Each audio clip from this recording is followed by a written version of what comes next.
Bom dia, para quem me conhece, meu nome é Caio. Bom dia. Obrigado, é isso aí. Hoje eu queria começar nosso momento da mensagem de uma maneira diferente, tá bom? E eu vou contar com vocês. Então vamos lá, a gente vai tentar uma coisa. Eu vou falar, Deus é bom, e aí você vai dizer o tempo todo. E quando eu disser o tempo todo, você vai dizer, Deus é bom. Pode ser? Pode ser. Vamos lá? Vamos lá. Deus é bom. O tempo todo. O tempo todo. Deus é bom. Vamos de novo. Gostei. Deus é bom. O tempo todo. O tempo todo. Deus é bom. Pergunta. Você já duvidou disso? Você já duvidou da bondade de Deus? Sim. E eu sei que como cristãos aqui, como pessoas que buscam a Deus, a gente não deveria duvidar nunca da bondade de Deus. A gente deve ter sempre fé na bondade de Deus. Mas eu me pergunto se algum de vocês, como eu, já duvidou da bondade de Deus. Porque eu já duvidei.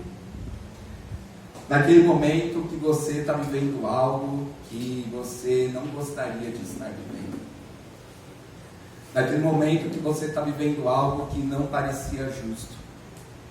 Naquele momento que você está vivendo algo que não parecia certo você viver aquilo. E aí você pensou, Deus, eu não estou me sentindo bem agora. Pode ter sido quando você perdeu um emprego. Pode ter sido quando seus pais se divorciaram. Pode ter sido quando talvez um cônjuge que você teve, um namorado te traiu e te deixou. Ou talvez quando aquele ente querido morreu. Talvez nesse momento você duvidou da bondade de Deus.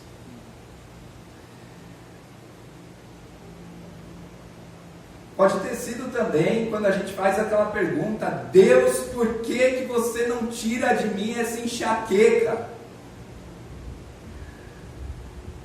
Ou Deus, por que eu ainda estou lutando com uma depressão?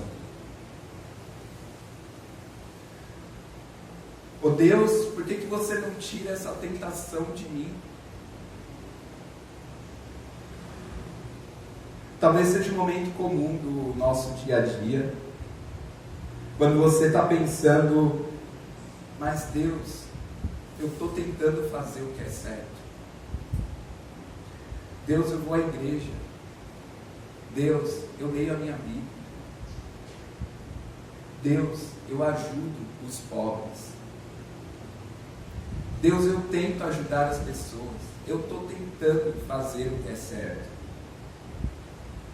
Mas Deus, eu simplesmente não estou feliz agora. Deus, eu apenas pensei que nesse ponto da minha vida, nesse ponto com você, Deus, eu seria muito mais feliz do que eu estou sendo agora. Ou se não forem essas questões que fez você duvidar da bondade de Deus, talvez tenha sido quando a gente olha pelas questões globais ao nosso redor. Às vezes você apenas diz, Deus, onde você está quando as crianças estão morrendo de fome? Deus, o que está acontecendo com todas essas guerras ao nosso redor? Deus, por que os inocentes sofrem? Se você já questionou a bondade de Deus, a mensagem de hoje é para você. O título da mensagem de hoje é esse: por que Deus deixou isso acontecer? E essa é uma pergunta que tem sido feita provavelmente desde o início dos tempos. E na verdade, se a gente volta 300 anos antes de Jesus, do nascimento dele, tinha um filósofo grego chamado Epicuro. que chegou a algumas conclusões sobre a natureza de Deus em relação ao bem e ao mal. E a primeira declaração de Epicuro foi essa: se Deus não é capaz de impedir o mal, se Ele não pode impedir que coisas ruins aconteçam, então Deus não deve ser todo poderoso. Essa foi a primeira declaração dele. Não satisfeito, ele fez uma segunda declaração: se Deus não está disposto a impedir o mal, então Ele não deve ser totalmente bom.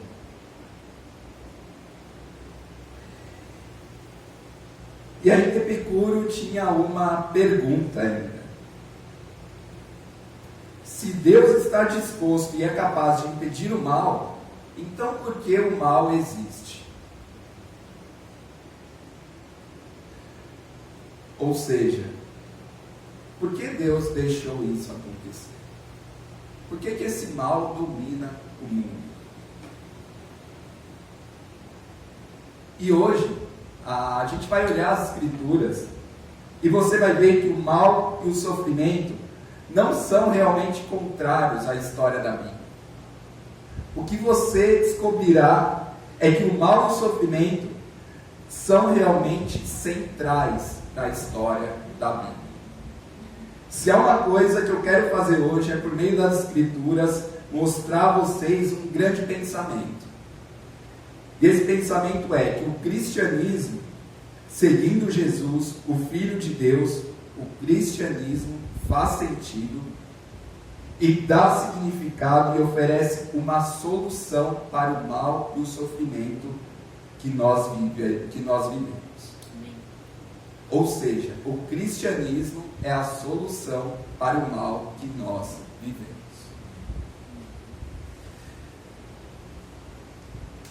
E eu queria fazer isso para a gente abraçar essa ideia. Que eu quero fazer hoje com vocês é que a gente tenha uma base dentro de alguns exemplos, dentro da Bíblia. A gente vai olhar algumas escrituras que circundam esse tema. E a gente vai ver que a Bíblia, ela não evita a dor e o sofrimento. Ela não evita a dor, o mal e o sofrimento.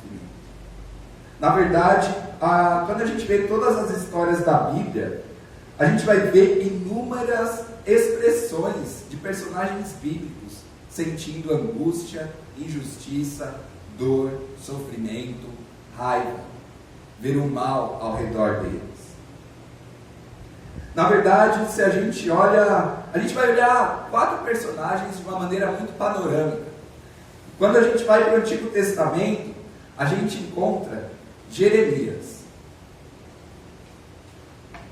o profeta, que era conhecido como profeta chorão. E ele está lamentando a Deus em tristeza por causa da falta de arrependimento do povo. E ele está pensando: Deus, por que esse povo não recorre a você? Por que, Deus? Esse é Jeremias. Se a gente continuar no Antigo Testamento, a gente vai para Davi, o homem segundo o coração de Deus. E Davi era um homem escritor de salmos, vários salmos, um homem tão apaixonado por Deus, um homem que adorava Deus com todo o ser dele, um homem que repetidamente expressava confiança em Deus. E ainda assim, mesmo sendo esse homem segundo o coração de Deus, ele clama a Deus: Deus, você está me ouvindo? Você se importa, Deus, comigo? Por que você não vem na minha defesa quando eu estou em apuros? Por que, Deus? Por que deixou isso acontecer? Se a gente vai para o Novo Testamento, uma das histórias mais preocupantes é de João Batista. O cara cujo propósito único era preparar o caminho para o Senhor Jesus. Aquele cara que falou: eu nem sou digno de desamarrar as suas sandálias. Eu só quero trazer a palavra daquele que está vindo. Jesus está vindo. Jesus está vindo. Então João Batista, cujo ministério e vida inteiros foram dedicados ao Senhor Jesus, ele é injustamente preso. E ele estava aguardando uma execução potencial. A previsão era que ele seria executado. E quando Jesus poderia ter ido lá, libertado João Batista, ao invés disso, Jesus não foi. E João foi decapitado. E certamente, enquanto João Batista ainda estava na cela, ele provavelmente pensou: onde está Deus?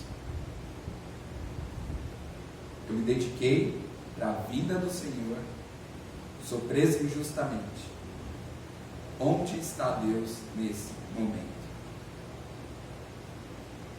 Mas tem um exemplo que eu digo pessoalmente para mim, que eu considero ainda mais interessante do que esses três que a gente viu. E ele vem do Antigo Testamento, de um profeta chamado Asaf. Quem aqui já ouviu falar de Asaf? Beleza. Se você nunca ouviu falar de Asaf, tem pelo menos 12 salmos diferentes na Bíblia que são atribuídos a ele. E ele não era apenas um poeta, ele também era um profeta, e ele era o líder do coro do tabernáculo. Então, se Asaf estivesse aqui na ICIRP, ele estaria com um jeans, uma camisa maneira, tocando super bem, super divertido. Era aquele cara super legal. Porque ele era o líder da adoração. Esse cara era um grande líder de adoração. Não era um líder comum. Ele era incrível como adorador.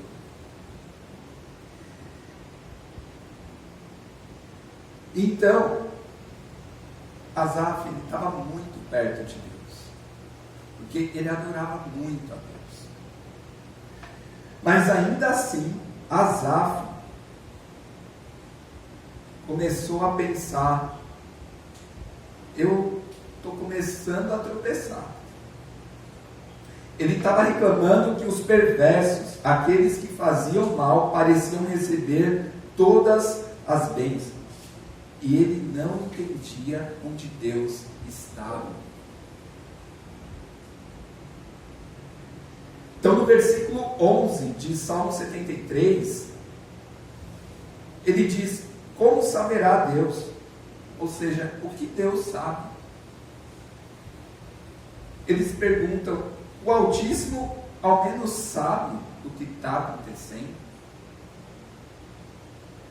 Você já se sentiu assim antes? De perguntar para Deus: Deus, você está vendo o que está acontecendo? Você sabe o que está acontecendo na minha vida?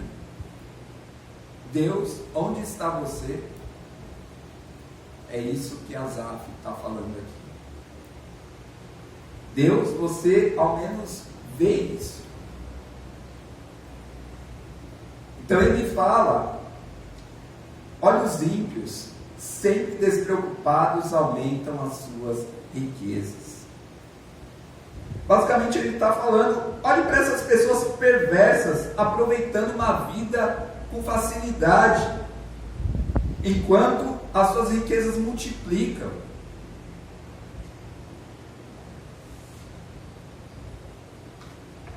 E aí ele continua falando: eu mantive o meu coração puro por nada. Eu me mantive inocente sem nenhum motivo, sem nenhum propósito. Eu não tenho nada além de problemas o dia todo. Eu sou o líder do coral do tabernáculo. Eu adoro a Deus. Eu sou íntegro diante de Deus. E eu só tenho problemas o dia todo, enquanto os ricos aumentam suas riquezas e fazem maldades. Toda manhã que eu olho ao meu redor, me traz dor. Basicamente, Asaf estava falando: Deus, você não está vendo isso? O líder de louvor aqui se pergunta: onde está Deus? Por que você está deixando isso acontecer? E hoje, com vocês aqui, eu quero enfrentar algumas questões que são importantes, e eu quero te dizer de cara que eu não tenho respostas claras para todas elas. Eu não tenho também respostas precisas para a maioria delas. Mas eu quero me aprofundar em algumas questões e eu quero te desafiar a pensar. Se você estiver disposto a pensar, fala: estou disposto a pensar. Estou disposto a pensar. Muito bom. Então, você está disposto a pensar mesmo? Sim. Então vamos lá. A gente vai ter que pensar um pouquinho hoje.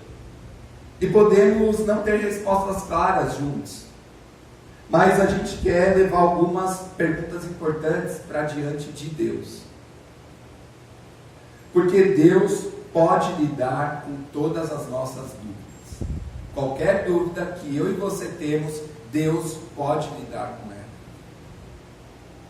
E uma das perguntas mais comuns que você vai ouvir, ou você mesmo já pode ter feito, é essa: se Deus é um Deus bom, se Deus é um Deus amoroso, então por que Ele permitiria o sofrimento?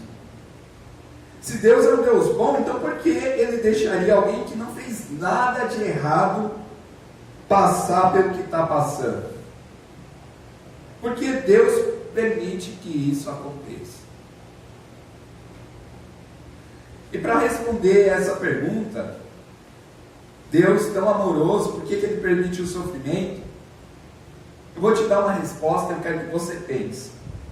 Sabe qual é a resposta? Porque Deus permite o sofrimento? Se Deus é amoroso, por que Ele permite isso?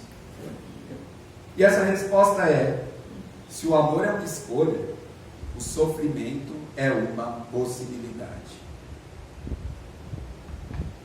Se é possível amar, também é possível machucar, certo? Eu vou tentar explicar isso de uma forma um pouco mais lógica e bíblica. A gente tem que entender que a única maneira pela qual o amor é possível é quando a gente tem a opção de escolher amar. Biblicamente, teologicamente, isso se chama livre-arbítrio. E o que significa livre-arbítrio? Livre-arbítrio é simplesmente a capacidade de escolher. Todos nós temos isso. Em outras palavras, se você tem a capacidade de escolher o amor, você também tem a capacidade de escolher o ódio. Se você tem a capacidade de escolher o que é certo, você também tem a capacidade de escolher o que é errado. E é isso que torna o mal e o sofrimento possíveis. Mas aí a gente se pergunta: por que Deus nos deu livre-arbítrio? Se isso é uma capacidade de fazer o mal e de criar sofrimento. E a resposta é porque essa é a única maneira pela qual o amor é possível. Se Ele não nos desse a habilidade de escolher entre o amor, o errado, o certo, o ódio, então a gente não poderia escolher amar Deus. Esse é o ponto. Por que Deus fez isso? Por quê? Porque Ele deu livre-arbítrio para a gente. E a resposta é: porque Ele não queria uma pedra e nenhum robô no nosso lugar. O que Ele queria é um relacionamento. Deus é amor. E Ele quer que a gente receba o amor dele. E Ele quer que a gente escolha amar Ele de volta por quem Ele é. Ele quer ser amado. E para ser amado, temos que ser capazes de escolher o amor. E o desafio é esse. Para termos a liberdade de escolher o amor, também temos a liberdade de escolher o mal. E quando escolhemos o mal, escolhemos o que a Bíblia chama de pecado. E o que o pecado faz? Infelizmente, o pecado leva à dor. O pecado leva ao sofrimento. Então, para Deus remover o mal e o sofrimento, o que Ele tem que fazer é eliminar nossa liberdade de escolha. E se Ele elimina a nossa liberdade de escolha, ou na verdade, se Ele não eliminasse a nossa liberdade de escolha, Ele teria que nos eliminar. Dessa maneira que Deus eliminaria todo o mal.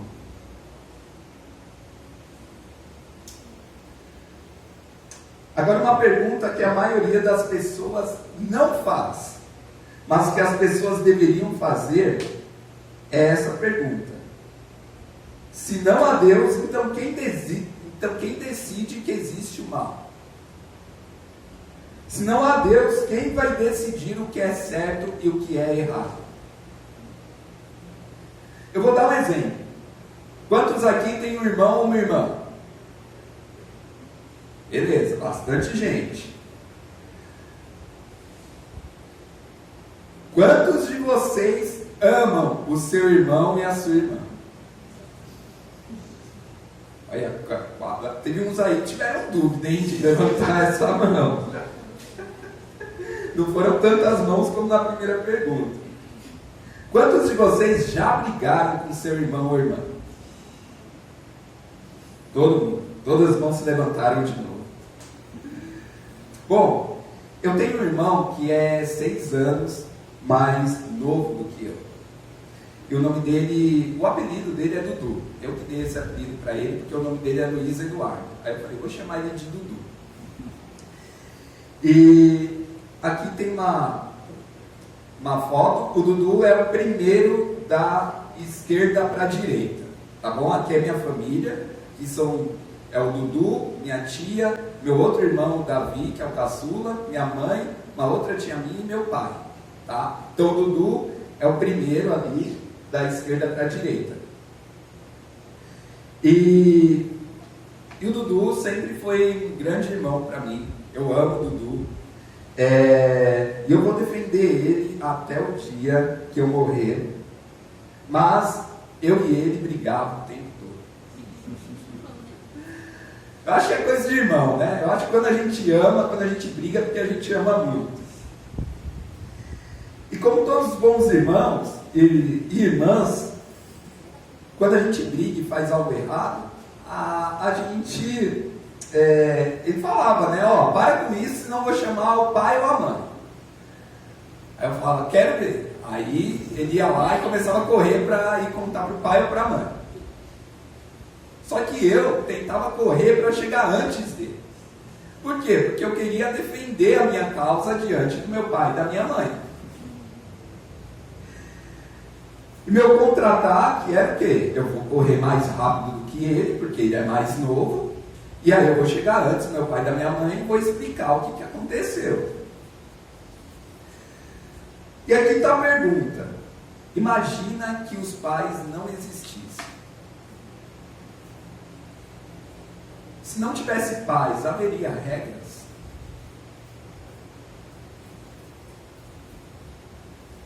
Quem estaria ali para dizer para a gente quem estava certo e quem estava errado? Em outras palavras, tem que ter uma autoridade para ter um padrão de certo, de errado, o que é amor, o que é ódio. Então, se não há Deus, não tem ponto de referência moral. Se Deus não existir, não teria um ponto de referência moral. Certo, errado, bom, ruim, amor, ódio. Se Deus não existisse, quem determinaria o que é bom ou o que é ruim? Se a gente for honesto e a gente tiver integridade para olhar essa questão, a gente não pode usar a presença do mal e do sofrimento como prova de que Deus existe ou não existe. Na realidade, o fato de acreditarmos no mal e no sofrimento é mais uma prova de que Deus existe. E é a prova que ele faz. Algumas pessoas dizem, bem, se você sofre, isso significa que Deus não te ama. O que temos que fazer é entender que o sofrimento não é evidência de falta de amor. E a gente vê isso todos os dias.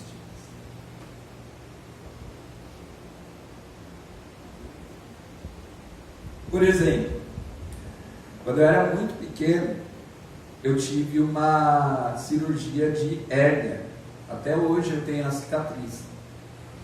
Eu penso, nossa, eu era tão pequeno, por que minha mãe deixou fazer uma cirurgia dessa em mim? E assim, quando eu olho hoje, eu fico pensando, eu acho que aquele cirurgião não me odiava. Eu acho que, na verdade, ele fez a cirurgia em mim, mesmo que doesse, mesmo que deixasse uma marca, mas porque ele fez com a visão de que algo melhor estaria por vir para mim, na minha saúde. O Dudu é fisioterapeuta hoje. Quando eu ainda estava em São Paulo, eu era cobaia dele. Então ele estava na faculdade, vinha todo animado, querendo aplicar as técnicas que ele aprendia de fisioterapia. E eu confesso, ele me machucava às vezes. Eu sempre gostei de jogar muito futebol, então teve uma época que eu comecei a jogar com mais constância, então meu músculo da perna foi fazendo nó, enrijecendo, eu comecei a ter mais câimbras, e aí ele falou, olha, para você melhorar, você precisa começar a fazer um relaxamento, né? Massagens que vão relaxar e vai desfazer os nós da sua panturrilha. Eu falei, tá bom, faz isso daí, porque eu estou tendo muita câimbra constante, né? Então faz isso daí. Gente, eu acho que está no meu top 3 de dores que eu já senti. Gente, ele fazia eu gritar. Ele passou creme, ele foi tentando desfazer os nós, e gente, isso doía, que era uma barbaridade. Eu falei, gente, não é possível que um jogador de futebol passar por isso. E aí, no meio da liberação lá dos nós da minha perna, eu falava, tudo já tá bom, eu quero parar, chega, tá ótimo já. Ele falava, não, tem mais 3 nós nessa perna, eu preciso tirar, senão você vai ter mais câimbras constantes. Eu falo, não, Dudu, tá doendo, eu não aguento. Pra mim já tá bom. Mas, por que o Dudu fez isso? Bom, será que ele gosta de ver a expressão de dor no meu rosto, ou no rosto das pessoas que ele trata? Talvez, né? Vamos eliminar essa possibilidade. Mas a razão mais profunda dele fazer isso é porque ele acreditava que fazendo aquilo, mesmo eu sentindo dor, mesmo eu sofrendo, algo melhor estaria por vir. E se você for a um conselheiro ou algum terapeuta, provavelmente ele, para te tratar, qualquer coisa que você tenha, ele vai te levar para alguns lugares mais profundos do seu coração. Provavelmente ele vai te levar para algum momento um pouco mais doloroso e sofrido das suas memórias, ou da sua infância. E eles fazem isso porque eles são cruéis? Não. Mas é porque eles se importam com você. Eles acreditam que indo lá, onde está a dor, onde está o sofrimento, é onde você pode encontrar a cura. O objetivo deles é te levar para algo melhor. Alguns aqui têm filhos, certo? Alguns aqui têm filhos. E eu tenho certeza que alguns de vocês aqui já disciplinaram seus filhos. Já precisaram disciplinar o filho. Ou a gente já foi disciplinado pelos nossos pais, ou viu nossos irmãos sendo disciplinados pelos nossos pais.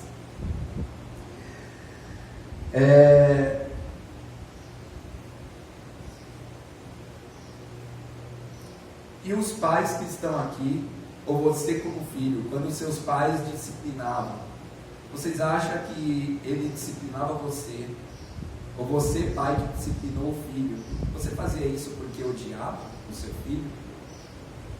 Não. Isso é um ato de amor. É porque você ama seus filhos e você tem algo melhor para eles. Se você foi disciplinado, é porque seus pais te amam e querem algo melhor para vocês. Isso é porque os pais querem manter os filhos longe de uma prisão, longe das drogas. Quer manter os filhos talvez perto de Deus, quer ajudar os filhos a terem bons padrões morais. Por isso que os pais disciplinam os filhos. Nós, como filhos, não entendemos muitas vezes, mas os pais amam a gente por meio da disciplina. A presença da dor não é falta de amor. Esses exemplos mostram que a presença da dor não é uma falta de amor.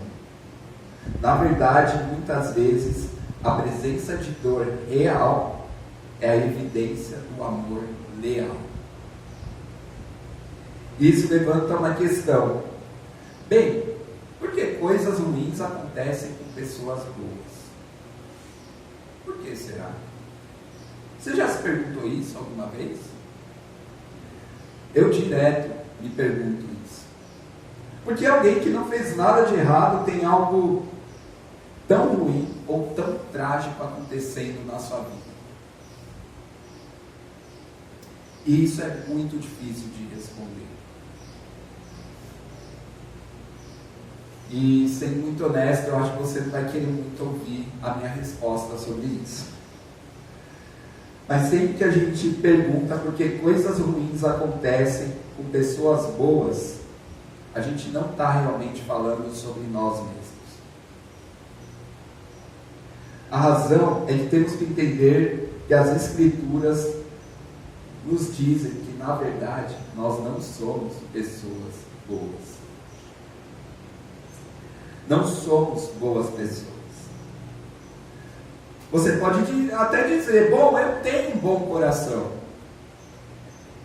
Bom, eu não sei sobre você profundamente, mas eu tenho um coração ruim.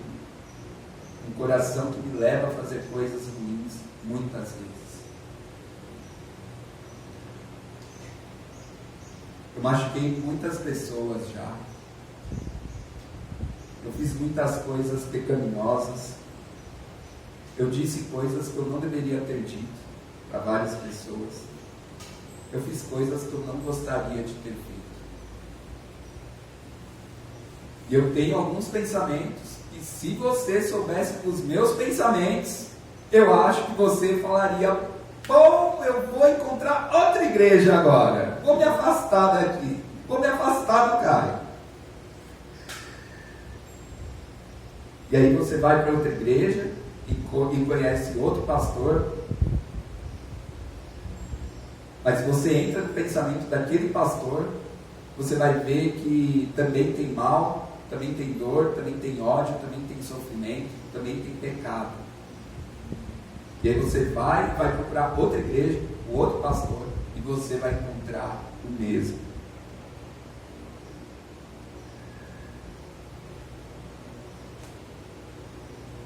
Porque a Bíblia fala que o nosso coração é enganoso. Nós somos inclinados para o mal. Cada um de nós pecou e a gente fica muito aquém do padrão de Deus. Todos nós, sem exceção. Não há um sequer de nós aqui nesse lugar, onde quer que você também esteja assistindo, que realmente seja bom. Na verdade, só teve um que foi bom. Um único que já viveu e que é verdadeiramente bom. Quem é? Jesus, o Filho de Deus. Então, por que coisas ruins acontecem com pessoas boas? Na verdade, algo ruim só aconteceu com alguém bom uma única vez. E Jesus se ofereceu para isso. O inocente que nunca fez nada de errado levou o castigo pelos nossos pecados. Ele é o único que é bom. O que Deus fez por nós, Deus sofreu por nós. Ele sofreu por você. Ele entregou a glória do céu e nasceu na pobreza de Jesus Cristo. Ele foi ridicularizado como um filho bastardo, filho de uma mãe praticamente solteira, porque ele não era o filho legítimo daquele pai e mãe. Jesus foi rejeitado por aqueles mais próximos a ele. Ele foi rejeitado pela família. Ele foi abandonado pelos amigos. Ele foi falsamente acusado quando ele não tinha feito nada de errado. Ele foi injustamente preso.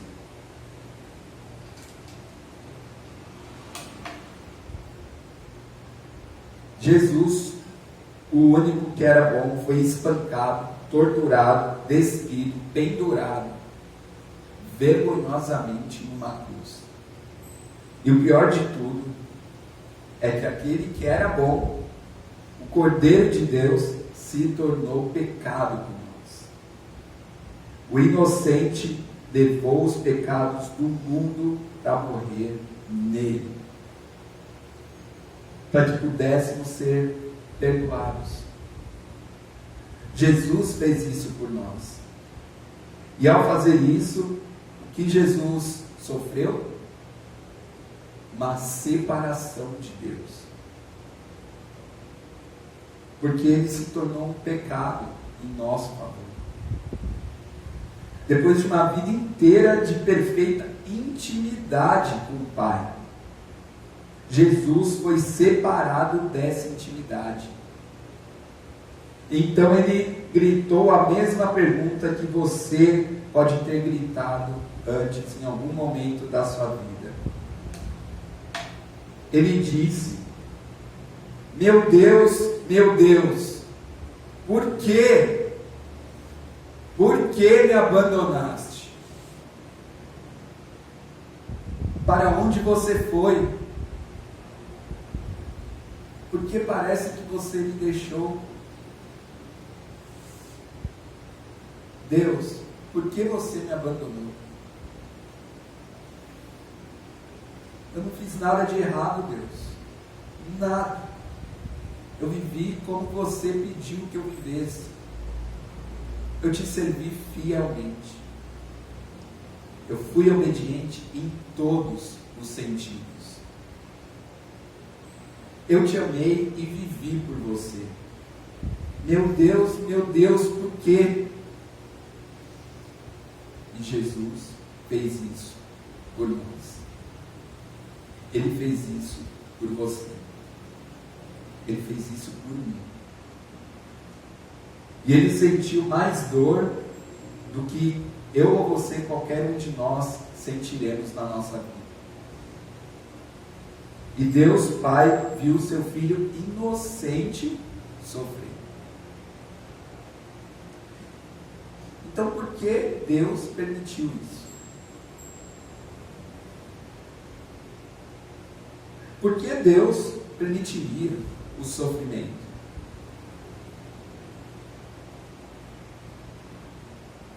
Eu não posso responder diretamente todas as perguntas para cada tipo de situação.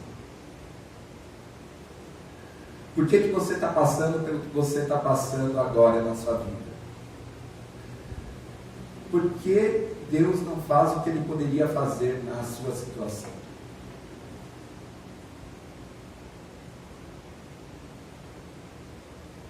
Por que alguém fez o que fez com você quando Deus poderia ter impedido? E a resposta é: eu não sei. Eu não sei. Mas eu sei qual não é a resposta. E a resposta não é que Deus não te ama. Essa não é a resposta. Porque as Escrituras são ridicularmente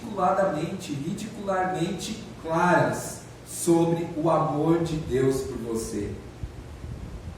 Quando se trata do amor de Deus, as Escrituras são diretas. Porque Deus amou tanto o mundo. Em algumas versões diz, amou o mundo de tal maneira. Porque Deus amou o mundo de tal maneira. O amor não é algo apenas que Deus faz. O amor é quem Deus é. Porque Deus amou o mundo de tal maneira que o que Ele fez? Ele deu seu Filho unigênito para que todo aquele que nele crê não pereça, mas tenha a vida eterna. Amém. O que Deus fez? O quanto Ele nos ama? Deus nos ama tanto, Deus ama tanto você, que Ele levou a sua miséria, Ele levou seu sofrimento tão a sério, que Ele estava disposto a deixar o Filho dele levar isso numa cruz por você. Por quê? Porque Deus sabia que algo melhor estava por vir. A partir disso, algo melhor estaria por vir para cada um de nós. Ele sabia que é preciso uma morte para ter uma ressurreição. Ele sabia que às vezes é preciso uma dor para ter uma cura. Às vezes é preciso uma perda para ser superada e poder encontrar vitória. Às vezes é da prisão que você entra que você encontra a liberdade. Ele sabia que mesmo fora da escuridão, Ele é tão bom, tão poderoso, tão presente, que Ele pode trazer o bem até mesmo do mal.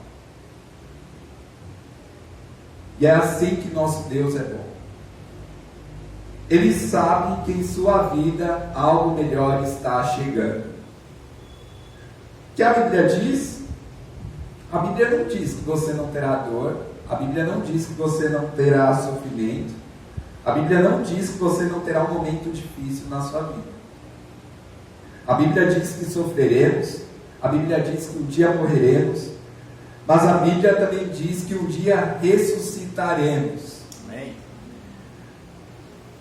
Aqueles que usam o livre-arbítrio que tem, nossa escolha para seguir Jesus, conhecer Jesus, servir Jesus, amar Jesus, eles o encontrarão na glória eterna. E um dia você não sofrerá mais. Algo melhor está chegando. Algo melhor está chegando. Em Apocalipse 21:4 nos diz que um dia, depois que essa terra se for, haverá um novo céu, uma nova terra, e Jesus reinará em todas as formas e estilos do trono, que Deus enxugará dos seus olhos toda lágrima. Toda lágrima. Não haverá mais morte, nem aflição, nem choro, nem dor, pois as coisas antigas já passaram. Todas essas coisas terão ido para sempre, porque algo melhor está chegando. Se imagine na presença de Deus, sem mais nenhuma perda, sem mais doenças, sem mais rejeição, sem mais mágoa, sem mais vergonha, sem mais tristeza, sem mais depressão, sem mais abuso, sem mais chorar até dormir, sem mais dor. Mas ainda não chegamos lá. Ainda não chegamos lá. Ainda estamos em um mundo que é manchado pelo pecado, onde como o amor é possível, o mal também é possível.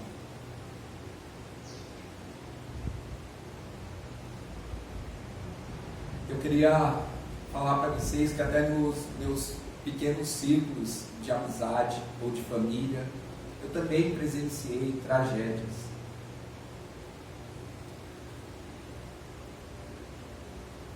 Eu penso na minha mãe, que quando ela tinha 14 anos, ela perdeu a mãe dela.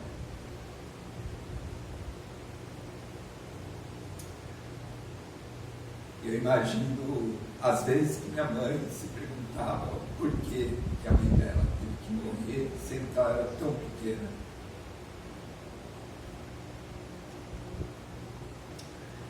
Na verdade, ninguém poderia oferecer nada para ela. Nenhuma explicação. Acho que as pessoas só poderiam orar por ela, né? Meu avô, que criou minha mãe dos 14 anos para frente sozinho. Eu acho que meu avô não tinha nada a dizer para minha mãe, só orar.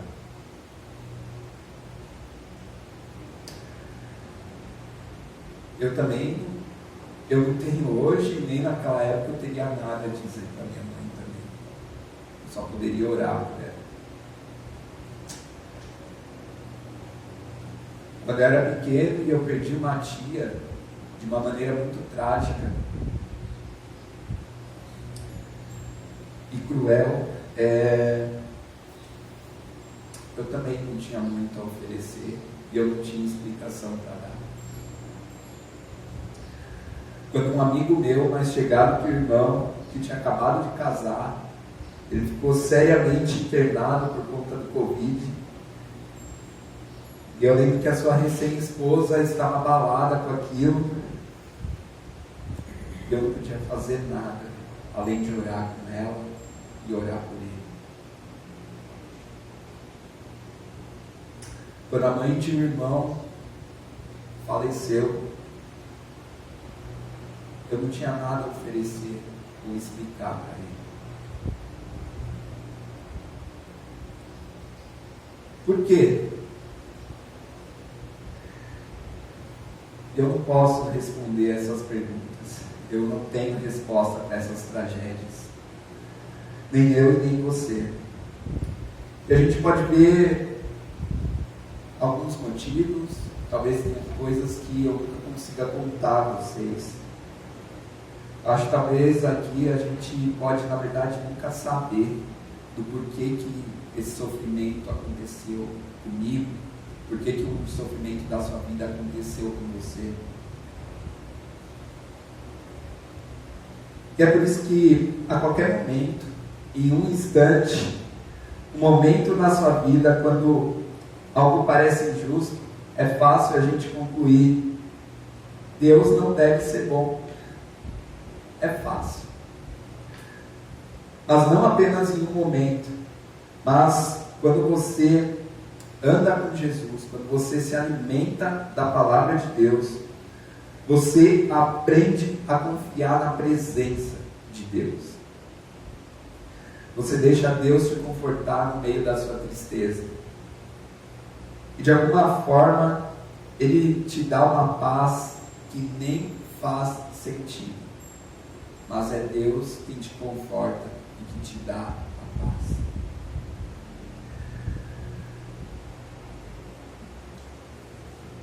E você vê as pessoas numa igreja, por mais falhas que elas são, te amando, te cercando, te mandando uma mensagem.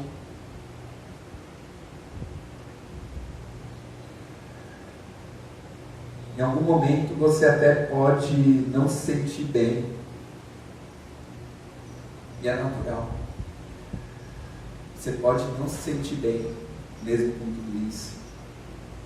Mas você anda por uma vida com Jesus, com Deus.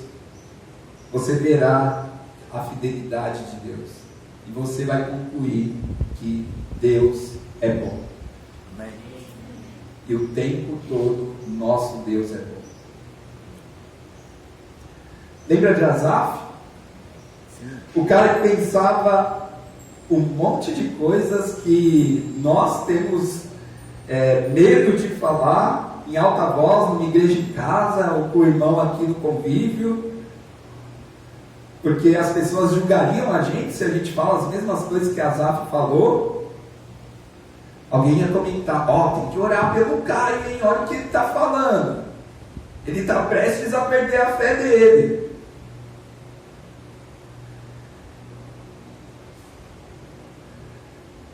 Asaf é aquele cara que falou: Deus ao menos sabe do que está acontecendo. Asaf é o cara que falou: eu mantive meu coração puro por nada. Eu tenho problemas o dia todo. Amanhã não traz nada além de dor para mim. Isso é o que ele disse, mesmo andando com Deus fielmente. E aí a gente vê a conclusão de Asaf. Quando eu tentei entender tudo isso me incomodou profundamente, foi insuportável para Asaf. Até que entrei no santuário de Deus, até que eu cheguei na presença de Deus, até que experimentei a sua bondade, até que a sua graça me sustentou. E Asaf, o profeta, disse: minha carne e meu coração podem falhar, mas Deus é a força do meu coração e minha porção para sempre. Eu não entendia e não gostava disso, até que eu entrei no santuário de Deus. Essa é a conclusão de Asaf. Então eu vim dizer a alguém hoje que está aqui, que o problema do mal e do sofrimento não é contrário à história da Bíblia. É central para a história da Bíblia.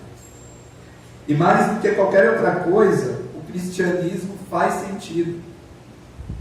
Dá significado e oferece uma solução para o mal e para o sofrimento.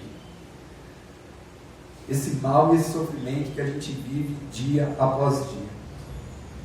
Então, para quem está sofrendo agora, o que eu quero que saiba é que Deus sofre com você. Deus sente a sua dor. O que pode parecer a pior coisa da sua vida, talvez seja, pode chegar uns dias, algumas semanas, alguns meses ou anos depois disso, que você vai olhar para trás, para essa pior coisa da sua vida e vai dizer: eu não gostaria que ninguém passasse pelo que eu passei.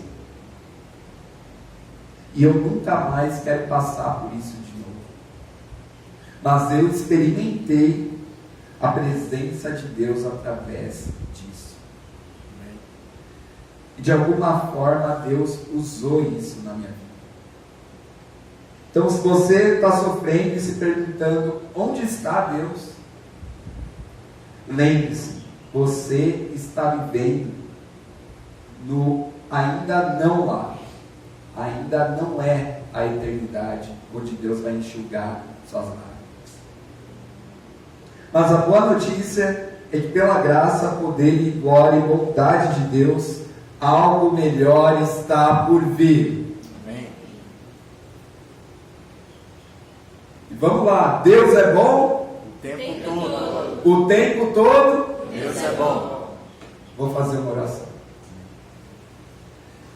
Deus, Pai eterno, poderoso, eu quero orar agora pelas pessoas que estão sofrendo, talvez estão enfrentando a pior dor da sua vida, o pior momento, o momento em que está te procurando e não está te enxergando, mas o Senhor está vendo, Deus. O Senhor é tão amoroso que entregou seu Filho, o único bom, para morrer por nós, que somos pessoas más. Deus, não existe essa história de que os bons sofrem, porque nós não somos bons. Nós somos pecadores, somos falhos, e Deus, a gente quer viver o melhor que ainda está por vir. A gente quer viver uma eternidade com o Senhor, sem sofrimento, sem angústia, sem aflição. Deus nos ajude a perseverar e sentir a sua paz, a sua presença, o seu amor leal em meio aos sofrimentos que nós temos. Deus, obrigado por Jesus. Jesus, obrigado por ter levado os nossos pecados e nossas maldades. Eu oro por aqueles que estão sofrendo, que Deus, o Senhor se faça presente, cure essa pessoa, cure o coração dela, cure os medos dela, os traumas dela. Que essa pessoa tome a decisão de ter uma experiência, de ser fiel ao Senhor e experimentar da sua bondade, da sua paz, do seu amor. Obrigado por tudo, fique com o coração de cada um. Em teu nome, Jesus, oramos e agradecemos. Amém. Amém.